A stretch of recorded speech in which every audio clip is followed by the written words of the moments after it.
he is a global leader. Getting to meet him is insane.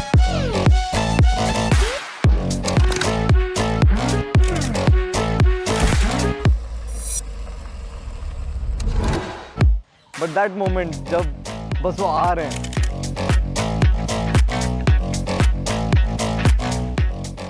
that was like heartbeat stop हो जाने वाला moment था वो। स्वागत है आप सबका।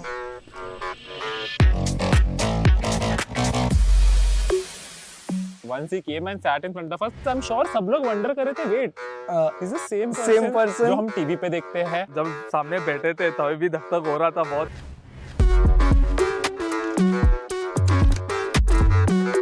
आप लोग एक दूसरे को कभी मिलते हैं या पहली बार मिले? नहीं, मिलते हैं हम लोग। मिलते रहते हैं। मतलब आप लोगों का पुराना कारोबार है। तो जब आपको ये सूचना मिली होगी तो क्या लगा आप लोगों को? इस मोमेंट तक यकीन नहीं हो रहा था कि ये कुछ होने जा रहा है ऐसा। भी नहीं, पहले मिलेंगे फिर ही हम लोग सेलिब्रेट करेंगे, क्योंकि मालूम नहीं कैसे कब। हाँ, ऐसे आजकल तो फेक की दुनिया है ना। सर अभी भी नहीं लग रहा है कि आप सामने। अच्छा, होने दीजिए। मेरे को यकीन नहीं हुआ पहली बात तो कि आपने बुलाया। तो सर एक बार लगा कि जो आपसे ये बात करने का मौका मिलेगा डेफिनेटली हम लोग फ्रंट फुट में आ जाएंगे और हमारा जो सबका एक गोल है ना वो आज वैलिडेट हो गया सर। वो गेमिंग की जीत हो गई सर, आप बुलाए वो आज इंडस्ट्री जीत गई। जो थोड़े दिन पहले नेशनल क्रिएटर्स अवार्ड हुआ था, इवन उस टाइम को भी हमें यही लगा था कि फाइनली इतने सालों के बाद ऐसे लग रहा है कि Creators गवर्नमेंट इज रिकॉग्नाइजिंग हमारी क्रिएटिविटी।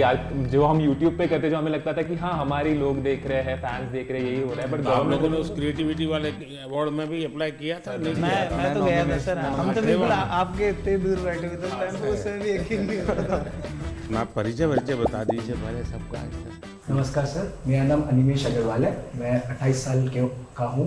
मैं गुवाहाटी असम से हूँ। मैं बहुत ही यंग एज में पढ़ाई कर रहा था जब मैं सीए का। कोई यंग एज में पढ़ाई करता है? जी सर, वही मतलब कंपेयर टू कि अभी भी 28 साल का ही मैं खुद को यंग ही मानता हूँ, तो मैं और यंग की बात कर रहा हूँ। तो मैं सीए का पढ़ाई कर रहा था, मैं सीए फाइनल्स तक पहुँचा था और मैं सीएफए और एफआरएम की भी लेवल 1 दे चुका था।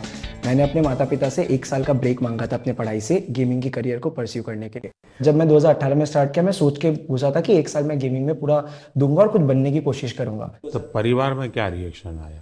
अब सर क्योंकि मैंने पढ़ाई करके रखी थी और मेरे पास बैकअप बहुत स्ट्रॉन्ग था कि गेमिंग में कुछ नहीं कर पाता, मैं वापस जाके पढ़ाई कंटिन्यू कर पाता, तो इसलिए माता पिता हमेशा सपोर्ट किए हैं इस चीज़ को। और फिर मेरा गोल यही है कि मैं गेमिंग को इंडिया में आगे बढ़ाऊँ और सबको, जो भी युवा फॉलो कर रहे हैं, हम सभी को, इतने बड़े बड़े इन्फ्लुएंसर्स को, उनको करेक्ट डायरेक्शन दिखाऊँ गेमिंग से अच्छा क्या कर सकते हैं और उसी की तरफ काम आगे करने की कोशिश चल रही है सर। मुसीबत ये हो जाएगी कि जब भी आप कोई ठग बोलेगा किसी को भी तो आप दिखाई देंगे और कोई आपको देखेगा तो कहेगा यार ये तो अच्छे इंसान है, उसको ठग कैसे बोले। सर वो चीज़, लेकिन एक चीज़ अच्छी है कि गेमिंग में थोड़ा नाम बना लिया तो गेमिंग वाले लोग अब ठग से अच्छे नज़र से मुझे देख रहे हैं। ठग से ठग पे नहीं। हाँ, और मैं दुनिया एकदम भी ठगी नहीं कर रहा हूँ सर।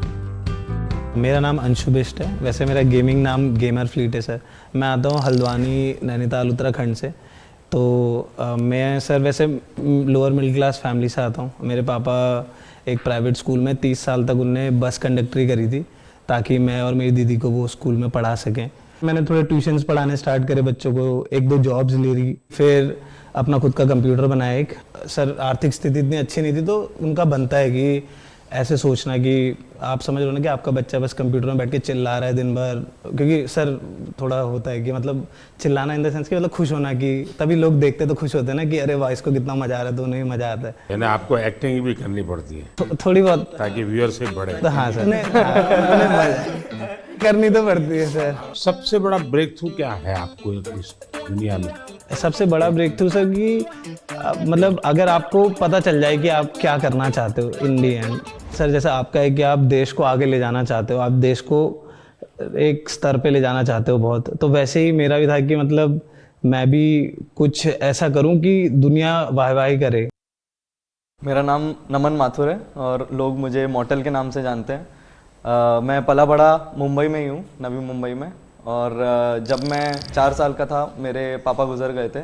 मम्मी ने मुझे और मेरे बड़े भाई को रेज़ किया उन्होंने टिफ़िन सर्विस किया, सब कुछ किया और 2015 में मोबाइल आ गया था हाथ में, तब तो शुरू किया था खेलना। पहले तो स्कूल कॉलेज में दोस्तों से बातें करते करते पता चला होगा। मैं गेमिंग मेरे को खुद से वो यूट्यूब देख के आया था, मैंने उल्टा दोस्तों में फैला दिया था कि खेलो मेरे अच्छा, साथ। मैं बीमार हूँ, तुम भी हो जाए। वायरस मैंने फैलाया वो वाला। बस 2015 से लेके 18 तक, जब तक मेरा बीकॉम पूरा कंप्लीट हुआ, उतने में मैंने ये फिगर आउट किया कि ये जितने भी फॉरेन यूट्यूबर हैं हम जिन्हें देख रहे हैं, इनके कमेंट सेक्शन में सारे इंडियन हैं। यानी ये सब जो दुनिया भर के अच्छे अच्छे खिलाड़ी हैं, उनमें भी इंडियन सारे कमेंट करने वाले इंडियंस हैं। मेजॉरिटी मेरे को जो दिखते थे इंडियंस ही दिखते थे, और मैंने सोचा कि क्यों ना मैं एक ऐसा कोई वीडियो बनाऊं उनसे इंस्पिरेशन लेके और अपलोड करूं। और मैंने वो वीडियो 2018 में अपलोड किया और वो इंस्टेंटली वही वीडियो जो उस सोच से बना था वायरल हो गया। उसके बाद मैंने स्पोर्ट्स में रिप्रेजेंट किया इंडिया को, अनिमेश से मिला 2018 में मैं, हम लोगों ने कंपनी भी शुरू की अपनी SATUL। इमॉर्टल नाम कैसे रख लिया? भारत में तो लोग इमॉर्टल की बात करते हैं। लोग सब जगह मैं देख रहा हूँ इमॉर्टल नाम रख रहे हैं, तो मैंने बस अच्छा, कुछ नया कर इमॉर्टल कर दिया उसको। मेरा नाम पायल धर है, सब लोग पायल गेमिंग के नाम से जानते हैं। मैंने इन सब के बाद स्टार्ट किया है एंड मैंने सोचा नहीं था कि मैं इंडिया की लीडिंग फीमेल क्रिएटर बनूंगी। मैं बहुत ही छोटे गांव से हूँ, मैं MP में एक छिंदवाड़ा करके जगह है, इंदौर के पास में ही है, तो मैं वहाँ की रहने वाली हूँ। मुझे गेमिंग में इंटरेस्ट था बट घर पे फैसिलिटीज़ नहीं थी। 12th तक भी हमारे पास घर पे फ़ोन नहीं था खुद का, तो गेमिंग में थोड़ा थोड़ा इधर उधर देखते रहते थे, या दोस्त के जो भाई वगैरह है वो कैफेज जाते थे गेम के लिए, तो वहाँ से थोड़ा बहुत नॉलेज आया कि गेमिंग भी कुछ होता है। तभी के टाइम पे यूट्यूब पे गेमिंग पॉपुलर होने लगी थी इंडिया में भी, तो मैंने सोचा कि क्यों ना मैं भी इसको एक ट्राई दूँ और लड़कियों को भी एक ऐसा ऑप्शन मिले कि इसमें भी आप करियर बना सकते हो। लड़कियों का इसमें आना कितना संभावनाएं बढ़ती हैं। फिर सबसे बड़ी चीज़ यही है कि पेरेंट्स बहुत घबराते हैं कि बाहर जाके काम ना करें, एंड कई फैमिली में थोड़े रिस्ट्रिक्शंस भी होते हैं कि बच्चियों को मौका नहीं दिया जाता, तो उनके लिए ये बहुत ही अच्छा स्टेबल करियर ऑप्शन है। एंड जब मैंने शुरू किया था तो मेरे पास भी 100-200 ऐसे लड़कियों के मैसेज आते हैं कि हमने आपको देख के स्टार्ट किया, तो सर थोड़ा घबरा रही हूँ मैं। हाँ, थोड़ी छांट लीजिए, फिर बात करते हैं।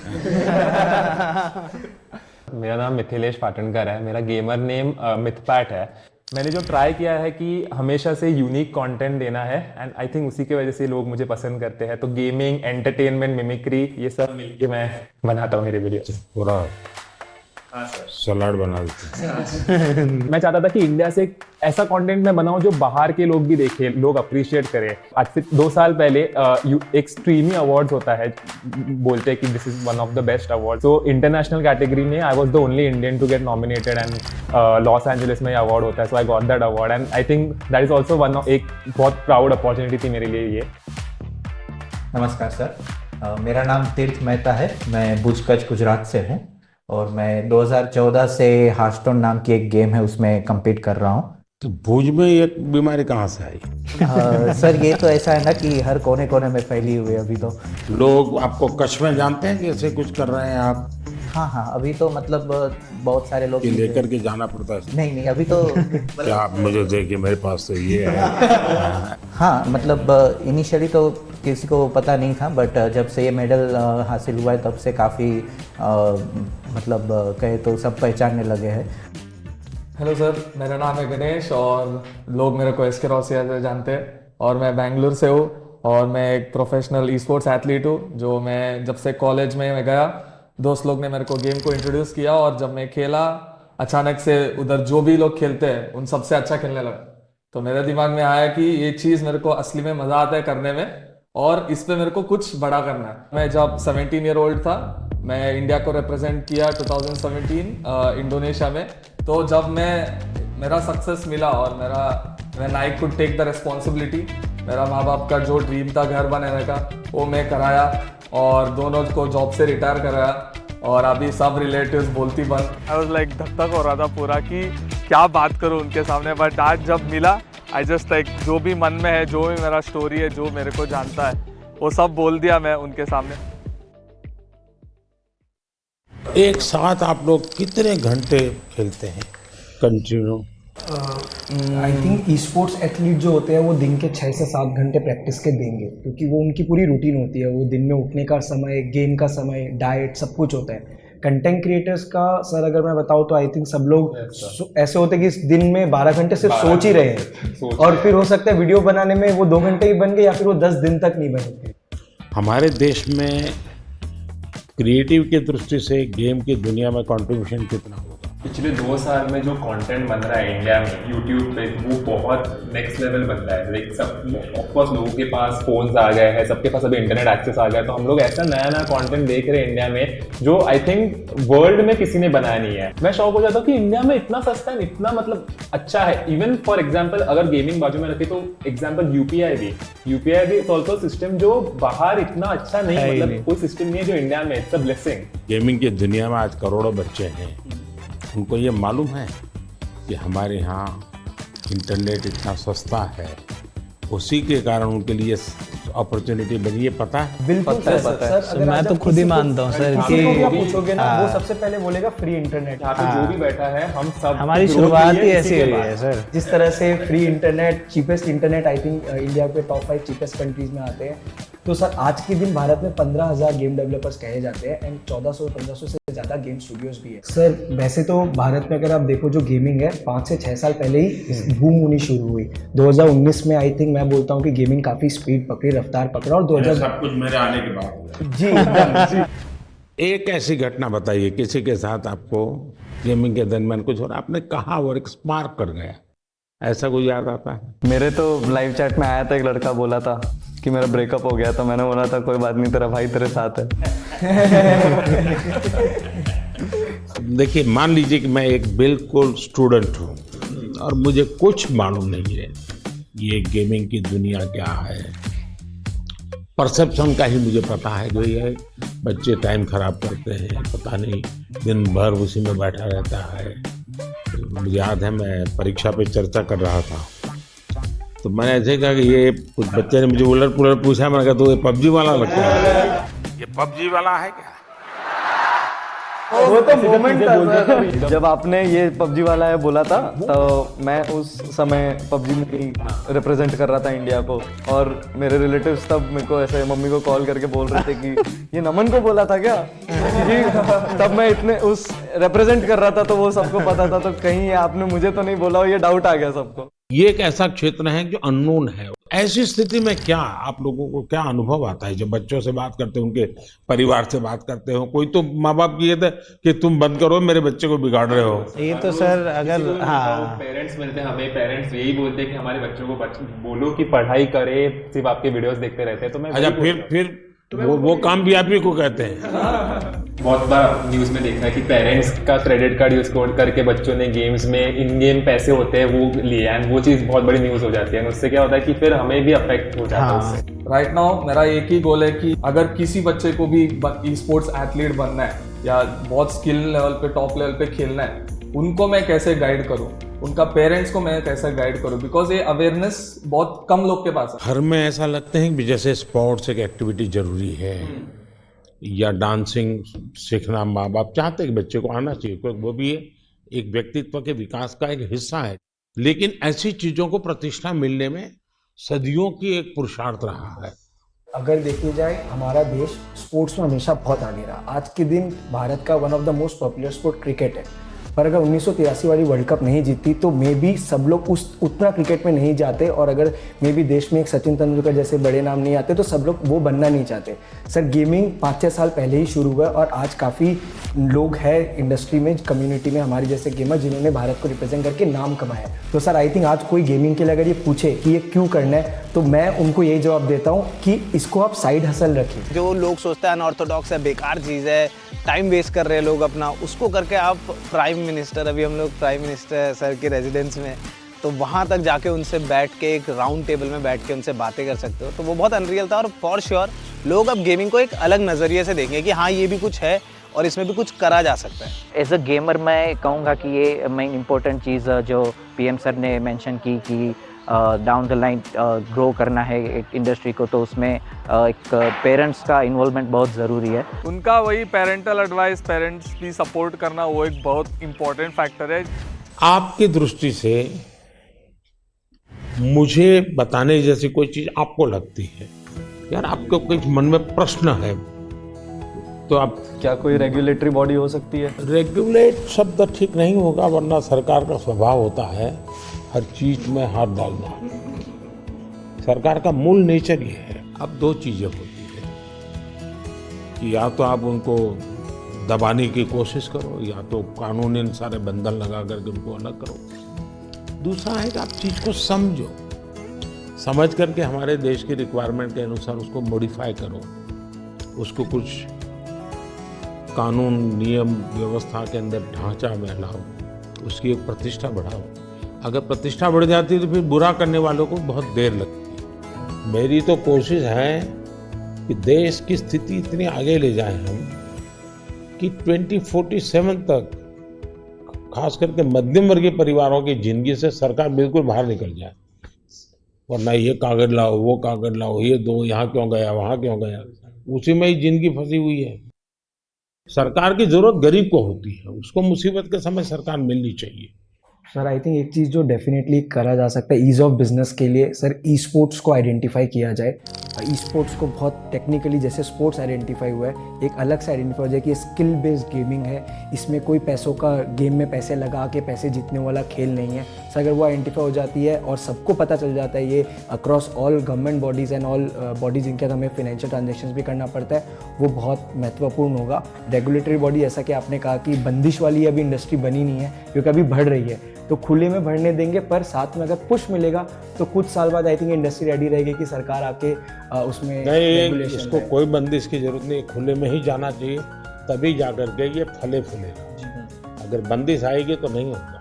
क्या आपको ये फेस करना पड़ता है गेमिंग एंड गैम्बलिंग, इन दोनों की लड़ाई आपके सामने आती होगी, तब आप कैसे हैंडल करते हैं? मतलब वो ऐसा समझते हैं कि हम जो फास्ट टाइम मानते होंगे, वेस्ट टाइम मानते हाँ हाँ, जैसे हम मतलब गेम्स खेलते हैं वो काफ़ी अलग रहती है, बट वो ऐसे समझते हैं अच्छा ये तो हम जैसे लूडो खेलते हैं वैसी कोई गेम हो गई, बट वैसा नहीं है। वो हम कह सकते हैं कि चेस जैसी एक कॉम्प्लेक्स गेम्स हम मोस्टली खेलते हैं, इसमें बहुत सी मेंटल स्किल्स भी चाहिए रहती है, फिजिकल स्किल्स भी चाहिए रहती है। सर आरएनजी और स्किल बेस्ड गेम को बहुत हाई टाइम के लिए डिफरेंशिएट करें। सर आज भारत के एथलीट्स जाके ओलंपिक्स में प्रपोज है, एशियन गेम्स, कॉमनवेल्थ गेम्स में प्रपोज है। आप लोग एक काम कीजिए, ये जो क्या समस्या है आपकी, मुझे कभी मेल कर दीजिए मेरी ऑफिस में, एग्जैक्टली क्या प्रॉब्लम फेस करते हैं आप। इधर लाइक पेरेंट्स को जब उनके बच्चे लोग बोलते हैं कि गेमर बनना है, पेरेंट्स लोग को समझ में नहीं आता कि एक्चुअल गेमर क्या होता है, क्या करता है ये गेमिंग, मतलब गेमिंग गैम्बलिंग भी समझ जाते हैं। तो उस रिगार्डिंग मोदी जी बहुत अच्छा एक्सप्लेनेशन किया कि गेमिंग अलग होता है, गैम्बलिंग भी अलग होता है, और हमने भी बहुत सारी चीज़ें एक्सप्लेन किया। अब इतने सारी मात्रा में बच्चे जुड़ चुके हैं, उनको आप रोक नहीं सकते, तो उनको आप सही रास्ते पर ले जा सकते हो। वो सही रास्ते पर ले जाना है तो आपको लगता है डूज एंड डोंट्स, पढ़ाई करो, ये तो ठीक है, हम कह दिए तो पढ़ाई करो, और क्या क्या बातें आप सोचते हैं कि जिसको उसको केयर करना चाहिए। बच्चे बिल्कुल चाहते हैं कि यही करे, तो हम लोग सर, मैं तो हमेशा अपनी स्ट्रीम पे क्लियर बोलता हूँ, कोई भी आके बोले कि भैया मुझे भी आपके जैसा बनना है, तो मैं तो साफ बोलता हूँ भाई अगर तुम्हें मेरे जैसा बनना है तो जैसे मैं चला वैसे चलो। मैंने कॉलेज किया, कॉलेज के साथ किया, मैंने जॉब करी, मैंने जॉब के साथ किया, जब तक नहीं चला मैंने ऐसा नहीं करा कि सब दुनियादारी छोड़ के मैं बस लगे रहा कि नहीं यही काम करेगा, यही काम करेगा। आज के टाइम पे गेमिंग और ई स्पोर्ट्स मतलब उसमें दो कैटेगरी आती है। जैसे ई स्पोर्ट्स में आप कम्पीट करते हो, और कंटेंट क्रिएशन में ऐसा है कि हम गेम के अराउंड वीडियोस बना रहे हैं, उसमें 4 दोस्त मिलके कुछ फन कर रहे हैं, तो वो लोग देखना पसंद करते हैं लाइव स्ट्रीम में। जो मैं समझ रहा हूँ आपकी बातों से 3 स्टेज है। एक तो है जो गेम खेलने के लिए आने वाला खिलाड़ी है, दूसरे वो लोग हैं जरा क्रिएटिव माइंड के हैं, तो उस गेम उसका लाइव स्क्रीनिंग ये वगैरह कर करके बाद में एक छोटा सा वीडियो बनाना, इसमें थोड़ा रंग भर देना वो, और तीसरा जो महत्वपूर्ण है कि गेम इटसेल्फ बनाना। कैसी हमारी जो गेम्स हैं जो बनी है अब तक जो आई है उसकी क्या। तो अभी आई थिंक 2020 में आपने स्टेटमेंट दिया था कि मेक इन इंडिया की इंडिया के अराउंड गेम्स बनाने प्रमोट कर रहे हैं आप, तो उसके बाद आई थिंक काफ़ी इम्प्रूवमेंट आया है उसमें, और जो वो पूरी इंडस्ट्री है उसमें भी काफ़ी स्कोप बढ़ा है। हिंदुस्तान की कौन सी थीम है जो लोगों को आकर्षित कर रही है, या आप लोगों को लगता है कि ये क्लिक कर सकती है? क्योंकि जो वेस्टर्न वर्ल्ड की आती है उसमें तो मारो काटो दौड़ो भागो यही आती है। जैसे हमारे पंचतंत्र है कि क्या कभी किसी ने उसमें माइंड अप्लाई किया है? अभी डेवलपमेंट में जो बोर्ड गेम्स हमारे पुराने खेले जाते थे, जैसे अष्टो चौकड़ी करके एक गुजराती में हम छोटे थे तब से वो गेम खेल रहे, तो अभी उसके जो है वो डिजिटल वर्जन्स अभी रिलीज़ हो। बाकी यही है कि हमारी जो मिथोलॉजी है जो उसके अराउंड काफ़ी गेम्स डेवलप हो रहे हैं। दुनिया आज एक बहुत बड़ी चर्चा करती है ग्लोबल वार्मिंग की, क्लाइमेट के इश्यूज हैं। दुनिया में अलग अलग तरीके अपनाए हैं। मैंने दुनिया के सामने अलग विषय रखा है। मैंने कहा है मिशन लाइफ, और लाइफ शब्द से मेरा मतलब है लाइफस्टाइल फॉर एनवायरनमेंट। अगर मान लीजिए मैं एक ऐसी गेम बनाऊं जो क्लाइमेट की चैलेंज को कैसे हम मिट करेंगे, कौन से रास्ते होंगे, किस किस रास्ते से जाएंगे, किस रास्ते से ज़्यादा सफलता मिलेगी, सरलता मिलेगी। जैसे मानो स्वच्छता के विषय को लेकर के ही गेम बने और हर बच्चा खेले। भारत के जो वैल्यूज़ हैं वो नई पीढ़ी उसको जीना सीखे, उसका महत्व समझे और उसको बैकग्राउंड इन्फॉर्मेशन मिले। जैसे हम सभी को गेमिंग इन्फ्लुएंसर्स कहा जाता है, वैसे ही आप इंडिया के सबसे बड़े इन्फ्लुएंसर हैं जिसकी बात सब सुन के मानते भी है। जब आपकी ये बात बाहर आएगी तो मुझे लगता है 100% लोग इस वे में सोचेंगे। सर यहाँ पे जो आप कह रहे हो ना, वैसे एक कैटेगरी है, जैसे शूटिंग गेम्स हो गए, वैसे एक कैटेगरी है गेम्स फॉर चेंज करके, जिसमें जैसे आपने जो ग्लोबल प्रॉब्लम्स बताया या फिर ऐसे छोटे छोटे जैसे अफ्रीका में ऐसी बहुत सी कंट्रीज है जो स्पेसिफिकली वहाँ की पॉवर्टीज़ कम करने के लिए या वहाँ के कोई जो लोकल इश्यूज़ है उसको अवेयरनेस उसके लिए बढ़ाने के लिए ऐसी गेम्स स्पेसिफिकली स्टूडियोज़ बनाते हैं। तो आई थिंक ऐसे गेम्स इंडियन स्टूडियोज़ भी कैचअप कर सकते हैं। मुझे विश्वास है कि डाउन द लाइन 2-3 साल में तो ऐसे गेम्स आएंगे भी और वो आगे जाके पॉपुलर भी होंगे, जो कहेंगे हम कि सिर्फ इंडिया के भी नहीं बट ग्लोबल प्रॉब्लम्स को भी एड्रेस करेंगे। मुझे उनकी एक बात जो बहुत अच्छी लगी एंड शायद मैं भी उस चीज़ को बहुत ज़्यादा कैरी फॉरवर्ड करूँ, अपने ऑडियंस तक भी पहुँचाऊँ, वो ये रहेगा कि आप गेम डेवलपमेंट में घुसो, थोड़े से ऐसे गेम्स डेवलप करो जो हमारे कल्चर या इंडिया कैसे चलता है या हमारा क्लाइमेट या व्हाटएवर ज्योग्राफी, इन सब चीज़ों को देखकर ऐसे गेम्स बनाओ एंड उन चीज़ को हम लोग पुश करने की पूरी कोशिश करेंगे। तो I guess this is something that I would take from him. उन्होंने जो इन्वायरमेंट के लिए चीज़ें बताई कि जो गेम डेवलपर्स हैं उनको इन्वायरमेंट पे फोकस करके इंडिया की ऐसी गेम बनाना चाहिए जिसमें इन्वायरमेंट और हमारी जो क्लीननेस है उसकी तरफ ध्यान देने के लिए, आई थिंक वो मुझे बहुत ही अच्छा लगा। क्या ओपन सोर्स गेम का होता है कि गेम है उसमें 2 चैप्टर किसी और ने जोड़ दिए, 2 स्टेप्स किसी और ने जोड़ दिए, क्योंकि आप जो कहते हैं ना जिसकी उम्र कम होती है, हाँ, उसको जो मॉर्टल है उसको इमॉर्टल बनाना है तो फिर हमें ओपन सोर्स करे और उसमें नई नई चीज़ों को जोड़ने के लिए उसको ओपन करे। तो हो सकता है कि मान लीजिए हमने हनुमान के कैरेक्टर के ऊपर कोई बनाया जी, तो लोगों का भी ओपन सोर्स है, आप हनुमान के नई नई चीज़ें लेके आइए, तो हो सकता है वो। हाँ सर, बहुत अब देखिए ये हमारी टीवी सीरियल जैसा काम है, हमारे टीवी सीरियल को एंड ही नहीं है। हाँ? उसका नई नई पोस्ट जोड़ते जाते हैं। सर हम लोग ने वैसे थोड़ा कुछ आपके लिए सोच के रखा था कि आपसे हम लोग इतना कुछ सीखा है, आपको हम लोग गेमिंग का थोड़ा डिक्शनरी आपको सिखाना चाह रहे थे। तो सर एक गेम है जो मिटपैट आप समझा दो हम लोग क्या करेंगे सर के। बेसिकली सर हम गेमिंग में कैसे होता है कि हम लोग मैच के अंदर बिजी रहते हैं तो हम लोग ज़्यादा बातचीत नहीं कर सकते एक दूसरे के साथ, तो हम लोग ना टर्म यूज़ करते हैं जिससे क्या होता है कि एक दूसरे के साथ हम लोग कम्युनिकेट कर सके ईजिली। हर एक की अपनी एक टर्मिनोलॉजी बने। अब देखिए सरकार में जाइए तो सरकारी जो अधिकारी होंगे वो शॉर्ट फॉर्म में ही बोलेंगे, भी बोलते हैं भारतीय जनता पार्टी वैसे ही शॉर्ट फॉर्म हो जाता है।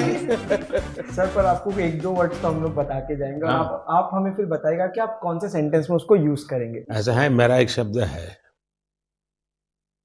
P2G2, तो मेरा वो P2G2 शब्द ये है pro people good governance, P2G2। अच्छा एक और है नूब का मतलब होता है कोई ऐसा जिसको कुछ बहुत मेहनत करने के बाद। देखिए मैं चुनाव सभा में अगर बोलूंगा, अरे नहीं आप लोग सोचोगे मैं किसके लिए बोल रहा हूँ।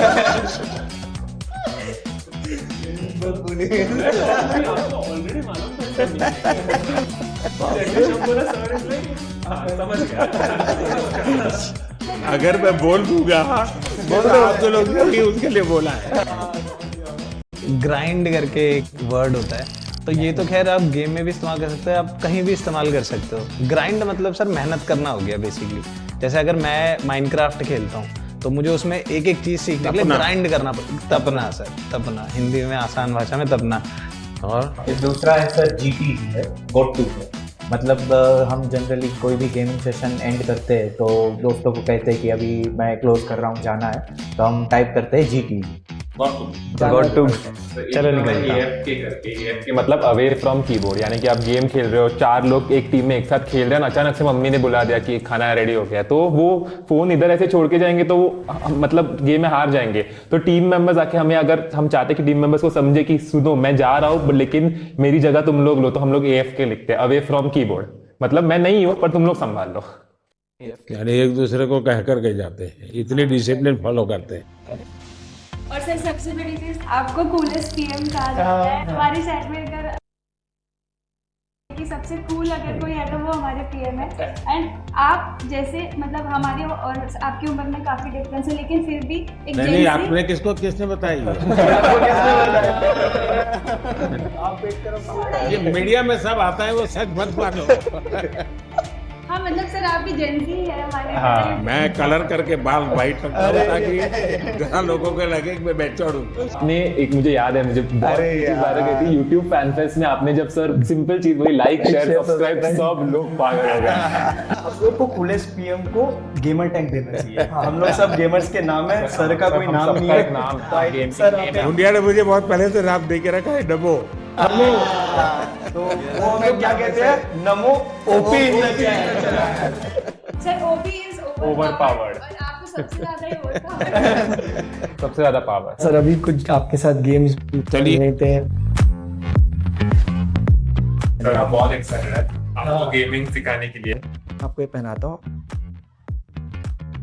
करके पहन। हाँ लूज, फुल लूज। सिर्फ हाथ मूव करना है, हाँ आगे पीछे मत। जोर से मारिए, जोर से मारिए, हाँ मारिए। मतलब फर्स्ट गो में जिस हिसाब से उन्होंने किया, we were mind blown. India के सब गेमर आज खुश हो गए हैं। वाओ, कैसा था आपका अनुभव ये खेल के? अच्छा ही है, लेकिन सब आप इतनी जल्दी अडैप्ट भी कर लिया, एक्सपेक्ट नहीं किया था मैंने। आप लोगों से ट्रेनिंग लिया। ये देखिए, राइट नीचे आना है ना। किसी को नहीं मिल सकता, उतना मुश्किल है मिलना। जो मौका हमको मिला तो this will be the best moment of my life where we played games. आप अंदर चले जाइए यहाँ से। देखिए अब यहाँ पे आ गए आप, स्पीड भी बढ़ चुकी है अब। मैं बहुत खुश हूँ क्योंकि ये एक इंडियन गेम है, फर्स्ट टाइम मतलब सर खेल रहे हैं। माधुर जी, क्या बात है, पहुंच गए। गेम इतनी ही है कि नहीं, गेम तो बहुत बड़ा है। इनको मिलेगा एक त्रिशूल मिलता है यहाँ पर, तो वो त्रिशूल लेके फिर उनको आगे बढ़ना होता है। ये देखिए, ये त्रिशूल है यहाँ पे, तो जैसे ये इन्होंने ई दबाएंगे तो इनको ये त्रिशूल मिल जाएगा। अब इनको पहला हथियार, अपना वेपन मिल चुका है। अब ये लेके वो आगे लॉर्ड विष्णु एंड माँ दुर्गा के गाइडेंस से अपने भाई को बचाएंगे। ये पूरे गेम का शुरुआत और पहलू है। एक बात तो है, हम लोग इतने टाइम से इंस्पायर कर रहे लोगों को गेमिंग करने के लिए। आज आपने हमारे जितना इंस्पायर एक दिन में कर दिया। यानी आप लोगों का कितना समय जाता होगा इसमें देखता हूँ। सर आपको कैसा लगा आज गेमर्स से बात करके? मैं अभी नया हूँ इस दुनिया में, तो मैं बहुत सोचूंगा इस पर। युवा पीढ़ी का भला भी हो जी, और इसका एक पॉजिटिव क्रिएटिव उपयोग कैसे हो। मुझे ऐसे, मैं चाहता हूँ हमारे लोग इसमें आगे जाए और हम दुनिया में चीजों को लेके जाए। सो सर अभी हम लोग स्टम्बल गाइस करके गेम खेल रहे हैं। तो कोड है, रूम कोड है सबका 982 हाँ 981। Okay, join everyone, join. ऐसे इस गेम में कैरेक्टर्स होते हैं जिनको आगे आगे जाना होता है, रेस होती है, ऑब्स्टैकल्स होते हैं। आपके कैरेक्टर का नाम नमो है। ये जॉयस्टिक है। हाँ, ये सर आपका कैरेक्टर है और ये जंप बटन है। मैं पूरा दिमाग खपाऊंगा जरा। अगर आप इसको ऐसे फिंगर रख के मुंह ऊपर की तरफ करोगे तो आगे की तरफ मैं आगे जाता सर हुए सर आप हूँ। तो इसको आप यहाँ पे सर हाथ रखिए और इसको टच स्क्रीन के जैसे ऊपर की तरफ कीजिए। चलिए सर, चलिए। अच्छा इधर जंप करना है, जैसे ही नीचे जाएगा राइट वाला बटन दबाना है आपको। चलो कोई बात नहीं, बहुत बढ़िया, बट बहुत मजा आया, बहुत मजा आया बहुत मजा आया। गाइस। सर से सक्सेसफुली हमने मोबाइल गेम खिलवा स्पीक इन इंडिया। भगवान करे मुझे इसकी आदत ना लगे। सबके साथ सर ये तो बनता है। हम लोग कुछ चीजें लाए थे आपसे साइन कराने के लिए जो हमारे गेमिंग से जुड़े। आप 2 मिनट विराजमान हो जाते तो टेबल पे। For sure, NaMo OP. आप लोग एक काम शुरू कीजिए, हर एक को कहिए कि खुद की सिग्नेचर अपनी मातृभाषा में करें। लोग अब गेमिंग को एक अलग नजरिए से देखेंगे कि हाँ ये भी कुछ है और इसमें भी कुछ करा जा सकता है। ये पहना दीजिए क्या? अच्छा, इसको पहनोगे? शाबाश। Thank you sir, thank you.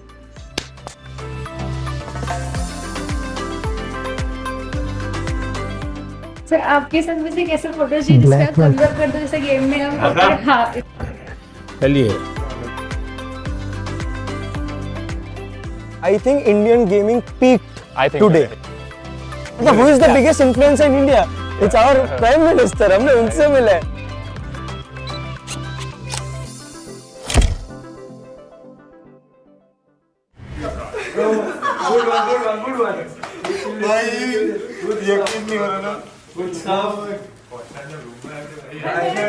मेरे पास